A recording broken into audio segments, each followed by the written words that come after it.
Right, we're going to meet our three brains today. The three brains show up in various disciplines. Here we're connecting in just in a very simple way. We've got our gut brain, we've got our heart brain, we've got our head brain.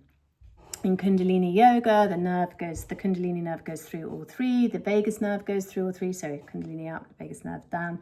So we are connecting energetically to that life force energy, and then we're embodying that energy back down through the vagus nerve, through the three brain centers. The gut brain is super important. It's our instinct, it's our intuitive force, it's our purpose, and keeping our guts healthy is important, not just for our health but also for our mental health, because 80% of serotonin is produced there, but also 70% of cortisol is produced there. So that's important for our fight, flight, flee response as well, and for just keeping strong and healthy.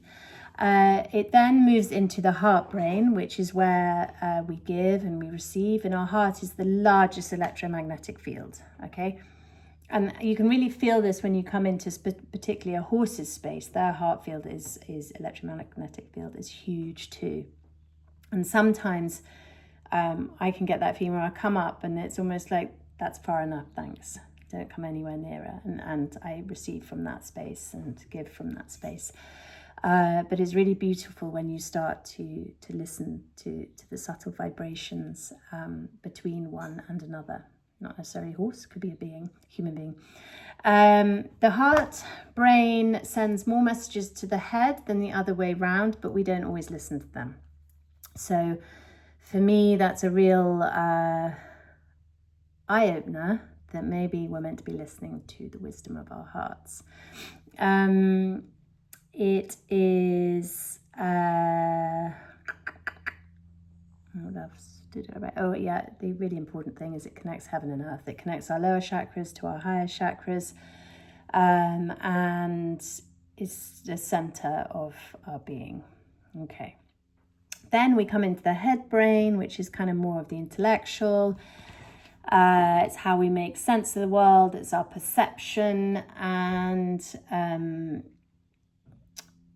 what we want to be happening is that the three gut brains are communicating so well. So our instinct talks to the heart gets a little bit wise or produces a little bit of its wisdom, and that goes into the head, and the head goes, oh, okay, I'll interpret that, or I'll make sense of that in the world that we live.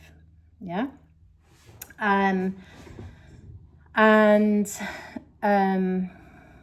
Something came to me and it's disappeared about the heart, head. Okay, we'll come back. So we want to keep the communication lines open. How can we do that? We can do it through the breath, so making sure that the vagus nerve is nourished and looked after. We can do it by encouraging the body to be in rest and restorative mode rather than fight or flight the whole time. So that's a real important one to be aware of.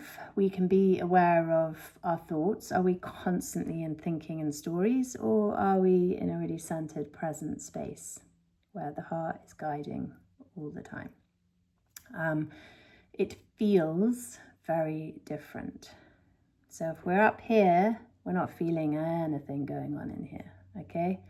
Whereas if we're in here and in here, we're feeling everything, and then we're creating that feeling, yeah? I'm not saying we wouldn't have feelings when we're up here, but they're distorted. They're not coming from within, they're coming from outside, okay? Another thing which I love doing is we have our hands, we pop them on the belly, just like that, and we say ma. And then we take the hands to the heart and we say, no we don't, ma, sa. Yeah, we say sa, and then we say ya. Ma, sa, ya. Ma, sa, ya. Ma, sa, ya. Ma, sa, ya. Ma, sa, ya. It's a little bit of fun. It's very effective. It draws us into our core, realigns the three brains, helps them connect and communicate as we want them to, and helps us allow the heart to guide us rather than the intellect or the conditioned mind brain. So, yeah, as we do that, then we awaken to our true gifts. Thank you.